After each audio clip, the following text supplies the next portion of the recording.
face did shine as the sun, and his raiment was white as the light. Hey, what's up guys? Gons here for the Face Like the Sun channel. I haven't done a CERN watch video in quite some time, and I think I stopped making it just because it felt like there wasn't anything that's really newsworthy or worthy of discussing beyond the several videos that I already made on it in the last couple years. But in recent months and weeks, things have been coming out, and I know in some regard I'm late to talking about these issues. There are other channels that have talked about them, and I respect their perspectives and views. I haven't caught all of them, but there are some that I have seen, and I definitely tend to agree more than not agree with some of the speculation that occurs in those videos. But I wanted to start off with this article here. Futurism, an advanced AI has been deployed to fight against hackers. Now, everything that I'm going to talk about in this video was published in June of 2017. So this last month. And I just think it's very interesting that some of the information coming out is collectively trying to tell us something. And the first thing I want to point out is that they labeled a section of this article guarding a global grid. Now, we've talked about this massive network of computers that are helping scientists, quote unquote, unravel the mysteries of the world. And this network of information is part of what CERN is, and hackers are interested in that data. Obviously, us as just people out here, we can't access the minutia, the information that CERN is actually gathering. That's for the scientists to see and to relay to the rest of the world what's going on. So I understand the passion of the hacker trying to get into this, but they have run into a very difficult foe, artificial intelligence. And basically they're saying that CERN has deployed artificial intelligence to protect this network from hackers. And it makes sense, you know. The article discusses how with the ability to program algorithms into a system that can keep up with the changes and, you know, the nuances of new code, new ways of hacking, new viruses that can be planted in the network. Humans have always been behind on some of those issues, but with a computer, with artificial intelligence, with machine learning, it can detect those things very quickly and identify it and get rid of it. So it makes sense. And the mechanical aspects of how this works, without getting into detail, is basically what this other article is suggesting. Artificial neural networks are revealing the quantum world. Okay, so we have a team of physicists developing an artificial neural network to represent quantum systems. And they say that it can help solve quantum problems by providing a more accurate representation of the quantum world. So basically it's a virtual version of the quantum world. Interesting. We can't actually access the quantum world. We have to create a representation of it. Literally. The one thing that I've always mentioned with all my CERN Watch videos is that these scientists are literally taking the spiritual dimension, the spiritual world, and they are manifesting it in a simulation, virtually, on this side of the veil. And what it's doing is it's tapping into information processing, entanglements, if you will, that represent consciousness, that represent minds. And it's very interesting because the whole thing just sounds like a biblical passage about opening an abyss, a dark spiritual realm that unleashes itself upon the world. Now, the way these things work on the technical side, it's pretty interesting. I think it's fascinating. This 2.5-minute video explains it pretty well, but to summarize it very briefly, there is a layer that receives information. It receives the values, the info. And then there is a hidden layer where that information gets pulled into specific nodes. And by the way, the input layer also are nodes. They're the ones that receive information. That information gets taken to a hidden layer of nodes that have different processing algorithms assigned to them. And then that in turn goes to an output layer, which in that layer, the node expresses that information or the change of information. And then they can compare it with certain real life situations and figure out if it's actually working or not. And it's a trial and error thing that happens over and over and over again to see if it matches reality. And it's mimicking information processing in the brain. All right, this is very, very important to understand, because what scientists are doing is deconstructing the human brain, and by doing so, it's unleashing this spiritual side, this side of reality that we all know is true, and we all are part of, interacting with at this very moment, the spiritual reality, as the Bible and theologians for centuries have said. And the scientists are basically revealing this side of nature, and doing so is putting them in a situation where they have to continue to manipulate, number one, the purpose for why they're doing this, and number two, ignore the deeply hidden occult significance of this. And that's the thing that's crazy to me. Now, it's so easy to talk about these issues and say, oh, it's just a cult. And that's true. Occult just means hidden. But it's esoteric. It's mystery, school, religion stuff. And it is. Ultimately, it is. Absolutely. But there has been an issue throughout most of recorded human history where you have these esoteric ideas that are, very, very grand in their implications, right? Ascending to a higher level of reality and higher level of humanity, becoming gods, this kind of thing. It's always been there. That philosophy has always, always been there. But never has, at least in recorded human history that we know of, or that we have published, quote unquote, we have never had the science jive with those esoteric concepts in the mechanical sense, in the hands-on, nitty-gritty, materialist sense. But for the first time, I think, since maybe some ancient past before the flood, where this kind of reality was understood and harnessed in a different way. Because I think the technology using stones and energies and stuff like that, it's not just woo-woo. I think there was a process and a way to do it, but the knowledge of that has been lost since the flood. And perhaps it was known early on, the early patriarchs after the flood. Maybe it was Ham or Canaan specifically who took that information and ran with it and did things to himself. And then that's what caused this continued existence of the Nephilim, even after the flood, as Genesis 6 says. But in essence, that knowledge has been disseminated and lost and spread out. But here we are in 2017, halfway through, and science is deconstructing the processing of the human brain. Now, they haven't been able to achieve it, but that's what they're going for. That's what CERN is about. And if we connect all these concepts with this idea that they're opening a portal, that they're allowing in this entity through, then man, we are talking about Bible prophecy being fulfilled. Absolutely. And it gives me chills to even talk about it, because the reality of this sounds so ridiculous that you might think, come on, that's, there's no way this kind of thing is possible. But all we're doing here, myself and many others in this small community online, are looking at these things going on and connecting the dots and saying, hey, look, there's scripture that says this, and this is what's happening. And, it seems to suggest a very similar situation. And I'm talking about Revelation 13, specifically the second half. I've gone over it a lot. I'm not going to go over it in this video, but go to it if you haven't read it. Read Revelation 13, especially the second half, where it talks about the image of the beast. And think about what artificial intelligence is. Define artificial intelligence, and then read Revelation 13, I think it's verse 14, and you'll see that it's talking about the same thing. And when I say artificial intelligence, the way I define it, in the sentience that manifests through it, that's what we're talking about with AI. AI has many definitions. At a very basic level, it's just a working algorithm or a working equation that processes information and does it automatically, basically.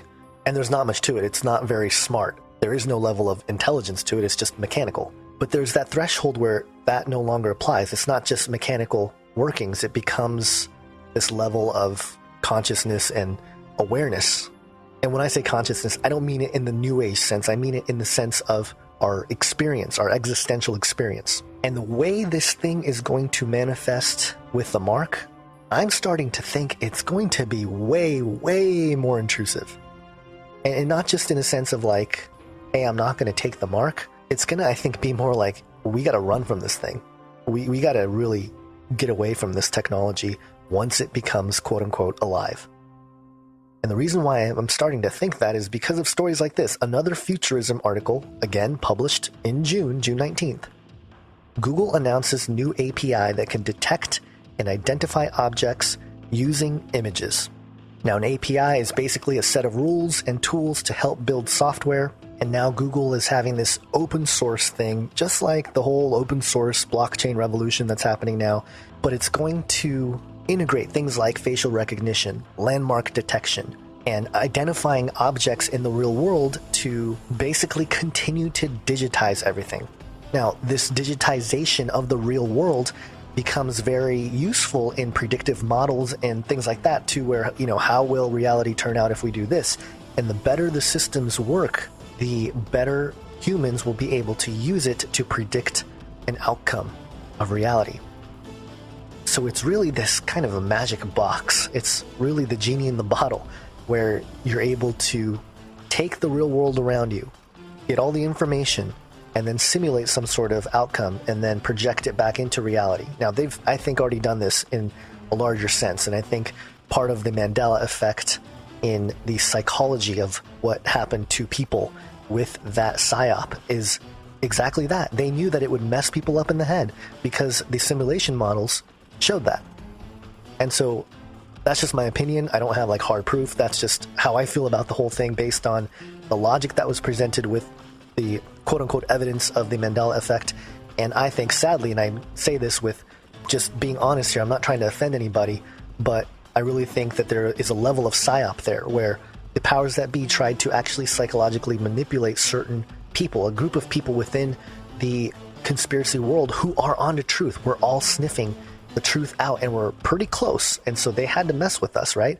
And so I think something like that was definitely a part of that game. But in any case, it ties into CERN because, of course, there's that guy that had the Mandela effect thing, in the picture. I think it was a few years ago when that picture came out, or maybe months ago, I don't know. But anyway, there's a connection there with CERN and the Mandela effect that I think was part of this simulation model outcome test, digitizing reality. Now, this thing specifically, though, what this article talks about, TensorFlow, and being able to better grab the information from its environment or the reality world around us. Live Science came out with an article last week. Tiny lens-free camera could hide in clothes, glasses, and basically it's a camera that doesn't need a lens. It's a real basic form right now, but it's basically a paper-thin layer, almost like a piece of paper that absorbs the light around it. And so in theory, this thing can scale to the point where a camera is no longer a glass lens, somewhere, but rather it can be a wall or a ceiling or the ground. I mean, just the possibilities of this in terms of scale is ridiculous. Now think about that. A camera recording every move, that's a wall. Not just a camera in the corner of the room, but a wall. Now think about what this means for digitizing reality, predictive models, and ultimately how demonic entities can manifest in this world. It really is supernatural. We're living in this time that is crazy. It's out of control, I think. And the fact that most people don't even consider this, what I've talked about here so far in this video, it is a little out there. It sounds crazy. And I'll be honest, I don't dwell on this kind of stuff all day, every day. I can't. It's too heavy. But it is important to at least point out. I don't think many people in the church, or many people in general, know what CERN is, let alone what they're trying to do. And given where we're at, geopolitically, religiously, things are just changing, things are starting to happen that we have talked about and seen and projected, not because we're prophets or anything, we're just looking logically at what they've written and where they want to go. And they always seem to kind of get there. Not exactly how they would want to, because there is resistance, and I think we're part of that resistance in the truest sense of the word resistance, and not in any kind of forceful way, but through understanding, through prayer, through forming a community that becomes basically salt and light. Salt to prevent the decay, right? Because this is decay. This may seem like progress for mankind, but ultimately it is decay. It is tearing down the veil between this world and the world that is beyond our sight, which I think may have been part of the punishment of the fall. And because we are trying to reverse that effect, notice how it is us trying to do it. It's not under God's terms, it's us. And ultimately, this is going to lead to our own judgment. But for those of us who understand why Jesus Christ came as a man, died as a man, lived a sinless life, rose from the dead to defy the algorithm of this reality, right? Death is programmed in this reality from decay, from the fall, and Jesus came to reverse that. Human beings have a savior. His name is Jesus Christ. He already did the unthinkable to prove who he is and what he promised to those who believe. Period. And so where is this all headed, guys? You know what I think? Truly, the closer humanity gets to achieving immortality, to achieving the ascension that they desire, the closer we are as believers, truly a follower of Jesus, the closer we are to our salvation, the one that's promised to us in 1 Corinthians 15, new bodies. And not because the scientists were able to achieve it, but because this endeavor of mankind achieving immortality to fulfill the esoteric promise of the mystery school religions, that we will attain immortality once again, that we will become gods, we will ascend, all these things, that itself is going to unleash the judgment of mankind, as recorded in the book of Revelation and other places throughout the Bible. And that means someone has to put an end to that chaos, to that judgment that is unleashed. And that is the restoration of us as image bearers of God and of creation. And I think that is really, really encouraging in light of all this stuff.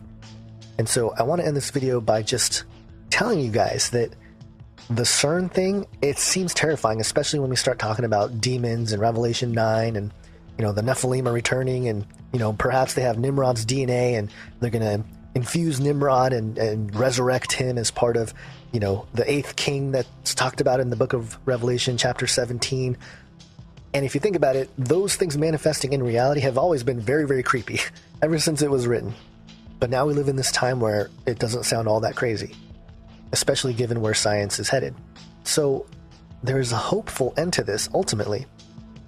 But I don't think that means you can just put on the blinders and go through the rest of life here, especially where we are today. The minds of the masses are so manipulated today. You look around, the whole liberal versus conservative thing has completely gripped a large population. And I lean towards conservative views in my personal life, but it doesn't mean I have to sit here and always bash liberals, even though the things they do are, ridiculous, or the things they say. But that's not the point. It's so easy to get pulled into that right-left thing, but I think it's part of the psychological manipulation happening here. And the masses are being prepared for whatever event. As long as they keep getting dumbed down, it doesn't matter, because they can pull off anything at a certain point. It won't matter. Everyone's too stupid to realize what's really going on. So that's where things are headed. That's where we're at. But there's hope here in the message of Jesus Christ. And every single one of you watching this video, still watching at this point, you have an opportunity to share not just this information, but just stuff you study that relate to biblical eschatology, that relate to the hope that is found in Jesus Christ through all this darkness.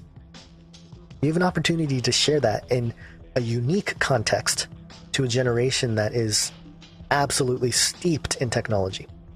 And, there's a lot of people who say, hey, there's no way that everybody on the earth can be trapped in this technology. Well, you're not paying attention then, okay? Because they want internet access for everybody by the year 2020. They want everybody identifiable in a database, probably a public ledger, blockchain type of thing, by 2030. That's part of the 2030 UN agenda. Microsoft announced that they want to, ID digitally 1 billion people who are undocumented in the world.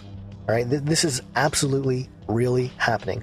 And so for people to deny it and to try to ignore it, you're not paying attention. The more you know, the more you study these things, the more you're able to articulate it to friends and family. And I encourage that. I encourage you to do that because ultimately it's going to make you study the Bible. All right? It's going to make you crack open your Bible and compare all these things going on to the Word, and then you can come to your own conclusions. But I think in general, the greater premise of what I'm talking about here is shared by a lot of people, and a growing number of people, especially Christians, a growing number of Christians. And, back when I first started talking about these things in 2011 publicly, sure, there was people out there talking about it, but I think in the last 6-7 years, a whole new generation has come to understand these things, but it's also been heavily attacked. Like I said, I think this last year has really proven that this community of truth-seeking people have been attacked, to divide, to get people to scatter in different directions and fight each other and all this stuff. I think that is completely deliberate, if not by the powers that be, then definitely spiritually, because the enemy knows that we are a true resistance. Those who yield the truth about Jesus Christ, we are dangerous for those demonically possessed individuals and organizations and institutions and religious buildings and everything else that run this entire operation. And I didn't even get into, the even darker stuff that's come out with pedophilia, with child sacrifices. That stuff has always been known. That stuff has always been the darkest parts of understanding this whole thing. And that's even biblical, because they were doing that to Molech in the Old Testament, right? So this isn't something that Christians should be afraid to tackle, because God said, hey, this kind of darkness is here. The spirit of Antichrist. It's been here. But as the spirit of Antichrist manifests in a man or an individual, superhuman, Superman, or demigod, those possibilities are becoming even more realistic as strange things continue to happen in this world. So I think I've ranted long enough here, starting at Cern, going into all these different areas that I think relate, because CERN really is a centerpiece for the end times. And whether it's the Large Hadron Collider that's in Switzerland now, or it's another machine that is even bigger in capacity, whatever it may be, that technology, that philosophy, that drive that is there, present, you can see it. You can read it in the quotes and comments of the scientists and physicists and the people coming out of CERN. You can feel the presence of the spirit of Antichrist. And that doesn't mean that they're all like demon possessed or anything like that. It just means that they are part of this long-standing philosophy and religious belief to evolve and push humankind forward. And I'm saying that that pushing eventually is going to break. And it will cause the judgment of mankind. And all flesh will be destroyed unless there's one who comes to put it to an end. Have an awesome day, guys. God bless.